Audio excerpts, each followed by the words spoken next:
կապված ինչ կանխատեսումներ ունեք ու ասել եք նաև որ դրանից հետո այդ փուլում խոսելու եք սահմանադրական փոփոխությունների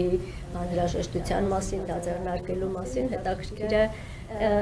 այդ աստարարումը այսպես ասած կնվազեցնի վերընտրվելու շանսերը, թե հակառակը կմեծացնի։ Գիտեք, ավելացնելի արտահերթ ընտրությունների գործընթաց հնարավոր է, որովհետև ձեր Ժողովուրդ ես որ ամիս հոկտեմբերն արդեն մայիսին հունիսին ընտրությունները եղել է քննարկում ձեր ներսում։ Մեր լսեք մեր կուսակցության ներսում այնքան հարցեր են քննարկվում, բայց քննարկվել է եւ արձանագրվել է, որ դա մերժվել է այդ օրակարգը, նախ սկսեմ դրանից։ 2026 թվականի հետ կապված ես գիտեք հույս ունեմ իմ ասածը բան չի հնչի, տենց արոգանտ չի հնչի, բայց ես մեծ համոզմունք ունեմ, որ 2026 թվականի խորհրդարանական ընտրություններում ժողովուրդը Հայաստանի կառավարման մեզ տված մանդատը երկարացնելու է։ Ինչու՞։ Որովհետև այս քաղաքականությունը, խաղաղության օրակարգը, որը մենք վարում ենք, այդ քաղաքականության հեղինակը ժողովուրդն է։ Տեսեք, ընդդիմությունը ես հասկացա, որ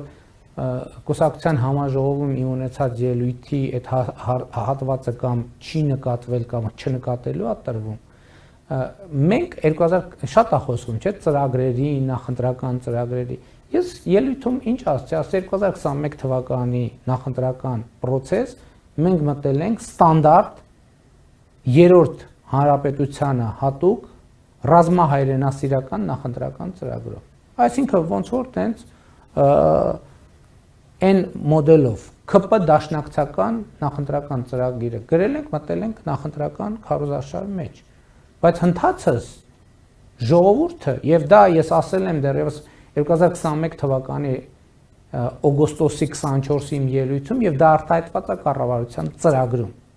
Ժողովուրդը այդ տրամաբանությունը փոխել է։ Մեր մոտ չկա ինստիտուտ ընտրություններից հետո նախընտրական ծրագիրը փոխել,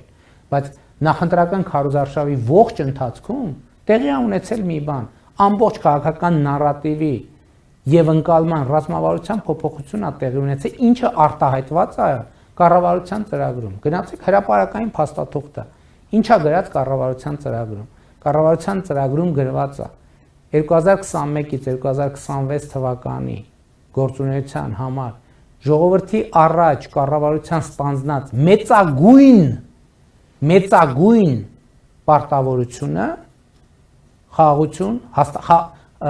խաղաղ զարգացման դարաշրջան բացելն է։ Դա 2021 թվին խորհրդարանում քվեարկված ծրագիրն է։ Այդ որ մեզ ասում են ծրագրից չէ, մենք մեր ծրագրում գրել ենք, որ մեր մեծագույն պարտավորությունը խաղաղության դարաշրջան բացելն է։ Մեծագույն ինչ է նշանակում։ Նշանակում է, որ դա ամենակարևորն է, կարևորների կարևորը։ Դրանից ավելի կարևոր բան չկա։ Այսինքն այս օրակարգի նկատմամբ մյուս թեմաները ստանում են երկրորդական բնույթ։ Եվ մենք մեր մեծագույն պարտավորությունը կատարել ենք։ Եվ ընդ որում ես ասում եմ, որ դա այդ փաստաթուղթը դրված է եւ ընդունվել է 21 թվականի կառավարության ծրագիրը եւ հրապարակային կարող եք մտնել, փնտրել եւ այդ նախադասությունը գտնել։ Եվ հետեւաբար որևէ մեր կառավարությունը ձևավորման առաջին օրից հետևել է իր մեծագույն պարտավորությանը եւ կատարել է իր մեծագույն պարտավորությունը եւ հետեւաբար ընդ որում այդ մեծագույն պարտավորությունը ձևակերպել է ժողովուրդը։ Ժողովուրդն է ձևակերպել։ Եվ ժողովուրդը իր ձևակերպած խաղաղության օրակարգի ճակատագիրը պետք է որոշի 2026 թվականի խորհրդարանական հերթական ընտրություններում եւ պատմականորեն չի կարող այլ բան տեղի ունենա, քան խաղաղության օրակարգի հաղթանակի վերահաստատումը։ Ուղղակի պատմականորեն այլ բան չի կարող տեղի ունենա եւ ես համարձակություն ունեմ ասելու, որ մենք օրգանական կապով ենք կապված մեր ժողովրդի հետ եւ այդ մենք չենք այս ամեն ինչը որոշում եւ մենք չենք այս ամեն ինչը որոշել է ժողովուրդը եւ 26 թվին էլ որոշելու է ժողովուրդը։